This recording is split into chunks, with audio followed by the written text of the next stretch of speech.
Әсел Жарасқалиқызы, саламатсыз ба? Сәлеметсіз бе? Қазіргі таңда әлеуметтік желіде және де барша әлеуметтің арасында баспана мәселесіне байланысты үлкен бір сұрақ туындауда. Ол президентіміздің 11 мамыр күні айтып өткен 5-10-20 бағдарламасы.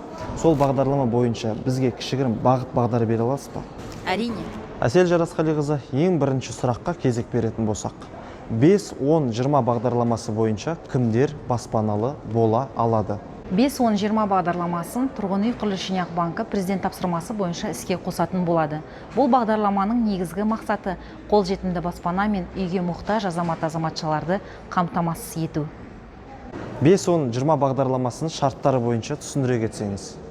Бағдарламаның жалпы шарттары: алғашқы жарна 10%, жылдық несие пайызы 5% және де 20 жылға дейін несие рәсімделетін болады. Баспана мәселесі негізі ауқымды дүниелердің бірі.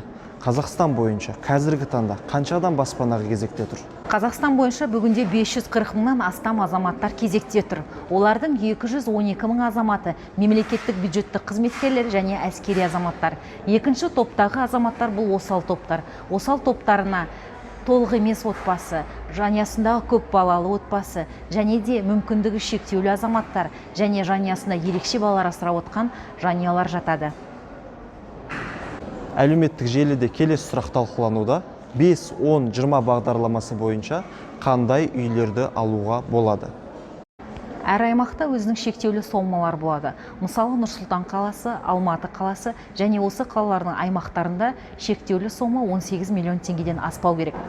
5-10-20 бағдарламасы бойынша алғашқы пәтер кілттерін табыстау қашанға жоспарланған? Бүгінде 5-10-20 бағдарламасы бойынша үкімет тарапынан жаңа талаптар мен шарттар қарастырылды. Жоспар бойынша бұл бағдарламаны осы жылдың маусым айында басталады деген жоспарда. 5-10-20 бағдарламасы қай өңірлерді қамтитын болады? 5-10-20 бағдарламасы бойынша барлық аймақтар қамтылатын болады. Және де барлық азамат-азаматшаларға негізгі шарт әкімшілікте кезекте болу. Және де әр жанұяның отбасылық табысы адам санына шаққан кезде соңғы 6 ай көлемінде 101 мың теңгеден аспауы қажет.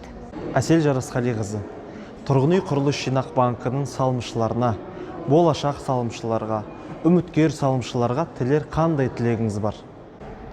Тұрғын үй құрылыс жинақ банкі 5-10-20 бағдарламасының негізгі операторы болып танылады.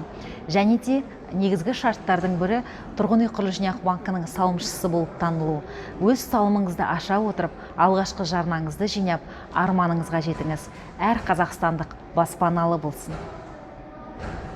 Достар, бүгінгі сұхбат үшін Әсел Жарасқалиқызына үлкен алғысымызды білдіреміз. Сұхбат өте қызықты, өте танымды болды. Келесі кезекте біздің қозғайтын тақырып ол отбасы банк туралы. Сондықтан біздің YouTube каналымызға тіркеліп, әрқашан, әрқалай біздің видеоларымызды жібермей көріп отырыңыздар.